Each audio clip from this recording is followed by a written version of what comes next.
السلام عليكم ورحمة الله وبركاته. اللهم صل وسلم وبارك على سيدنا محمد وعلى آله وصحبه وسلم. النهاردة هنعمل مع بعض فيديو جديد ومميز، بس يا ريت نتابع الفيديو للآخر وما تنسوش تعملوا إعجاب ومشاركة لكل أصحابكم وحبايبكم، واللي ما عملش اشتراك يعمل اشتراك. نسمي الله بقى ونبدأ مع بعضينا الفيديو بتاعنا. الفيديو النهاردة عبارة عن شعرية بالزبدة والسكر. في حلة بقى هنحط حتة زبدة حلوة، قيمة معلقة زبدة. هي بالزبدة أفضل حاجة، مينفعش بالزيت، بالزبدة بتديها طعم حلو. ممكن نحط نقطة زيت بسيطة خالص عشان تخليها بتلمع. نسيح الزبدة جامد، وأول ما تسيح الزبدة نكون مجهزين مع بعضينا كيس شعرية. أنا هعمل كيس ونص. كيس الشعرية اللي هو 400 جرام ده أنا هعمل كيس ونص. ننزل بقى بشعرية على الزبدة، ننزل بالنص كيس التاني، ونقلبها بقى تقليبة كده عشان نقلب الزبدة بالشعرية. الشعرية بالسكر والزبدة دي حاجة من ريحة الزمن الجميل. كانوا زمان أهالينا بيعملوها لنا زمان، نتعشى بيها أو في نص أو نفطر بيها الصبح. كانت بتبقى جميلة بصراحة، كنا بنستناها كأنها حاجة جميلة، كنا بنبقى مستنيينها كده بفارغ الصبر.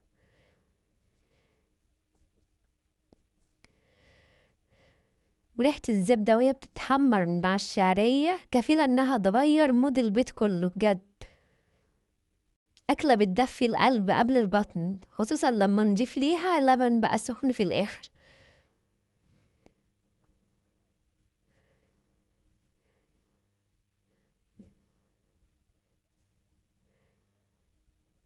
كل بقى شوية كده أقلب فيها عشان ما تتحرقش، لأن الشعرية بتتلسع بسرعة قوي. بصوا من الجناب بتبدأ تتلسع، لازم نلحقها بسرعة.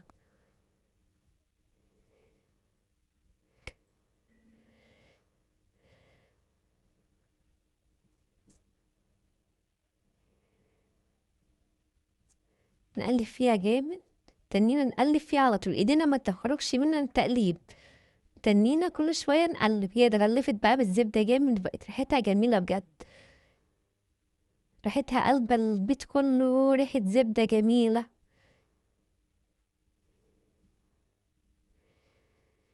احنا بقى بنعملها بنحبها بلبن في الآخر، بس ما بنحطش عليها كلها لبن. لا، احنا بنحط اللي عايز ياكل، يعني اللي بياكل بنغرف له الطبق ونحطه في الطبق نفسه. وفي البيت ولادي في ما بيحبوهاش بلبن، يعني على حسب رغبتكم انتوا. عايزينها بلبن، عايزين تاكلوها كده بتبقى جميلة برضو كده قوي. يعني بتاكليها كده شعرية بسكر بس كده بتبقى جميلة. حابة بقى تضيفي عليها لبن بتزودي من قيمتها الغذائية. تحطي عليها لبن حليب تبقي غالية وتصبيه عليها بعد ما تغرفيه، بتخليها جميلة برضو، طعمها جميل. الشعرية بالسكر دي مش مجرد وصفة، دي لحظة راحة وسكينة وسط اليوم كله، تخلي البيت كله جميل. وطعمها بقى بيجمع بين البساطة والحلاوة، وبتخلي البيت كله ريحته أحلى ريحة بجد. هي وجبة خفيفة وسهلة ومليانة حب وشغل في البيت. اللي بيعملها بقى بإيده هو اللي بيحس بالمتعة دي. هي اتحمرت جامد، داخلة في التحمير خالص، بدأت تلون جامد جامد. خلاص هي قربت خالص بقى كده. احنا نخليها توصل للون الذهبي ده، مش عايزينها تبقى غامقة، عايزين يبقى لونها حلو فاتح برضو، ذهبي فاتح.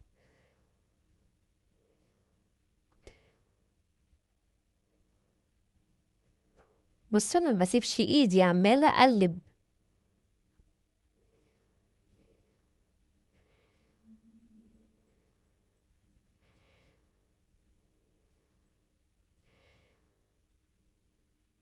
انا كل ما بعمل الشعرية دي بفتكر ايام زمان وايام المدرسة والطفولة.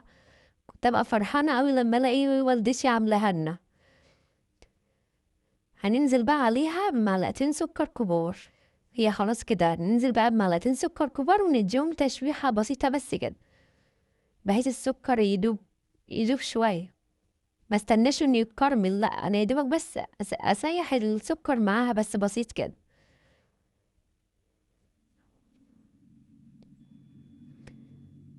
ما شاء الله السكر مع الزبدة عمل ريحة جميلة بجد في في المطبخ كله. هننزل بقى عليها من المية بقى بتاعتها. المية دي انا غلياها، يعني كنت معلقة عليها على عين البوتاجاز التاني. ما زودش المية قوي عشان هي ما فيش ده، هي 3 4 دقايق وبتستوي. الشعرية ما بتاخدش وقت خالص. وأقلبها بقى تقليبة كده وأغطي عليها، أغطي الحلة بتاعتنا. بدأت تغلي بقى، أقلبها. هي شربت المية كلها ازاي، ما شاء الله. هنقلها بقى على نقلتها على عين صغيرة عشان أغطي عليها خالص. اني كنت بغلي لبن على عين التانية، فلما يغلي هي بقى خلصت خالص وطفيت عليها. وصبيت اللبن في اللبانة الصغيرة. هبدأ بقى أغرفها وأوريكم شكلها بعد ما غرفتها. اللي بقى الأول كده تقليبة، إني ما قلبتهاش لسه فاتحة عليها الحلة قدامكم. بس ما شاء الله جميلة ازاي، ريحتها جميلة بجد أوي أوي أوي. أتمنى تعملوها والله العظيم هتعجبكم أوي أوي، وريحتها هتملى البيت خير وبركة وجميلة. هو طبق بسيط خالص بس بيغير مزاج البيت كله ويفكرنا بقى بأيام زمان. تعملوه بالليل حاجة حلوة للعشاء، أكلة خفيفة وبسيطة. أنا غرفتها بقى كده وهبدأ أصب عليها اللبن للي بيحب اللبن. اللي مش بيحب اللبن بقى بغرف له الطبق سادة بتاعه عادي. بصوا اللبن بقى مع الشعرية بيدي شكل جميل ولون جميل، بيديها قيمة غذائية عالية جدا كمان. يبقى وجبة كده كاملة متكاملة.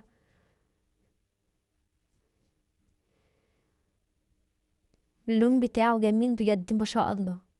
حابين تزودوا لبن زودوا، هي كده كده بتشرب اللبن على طول.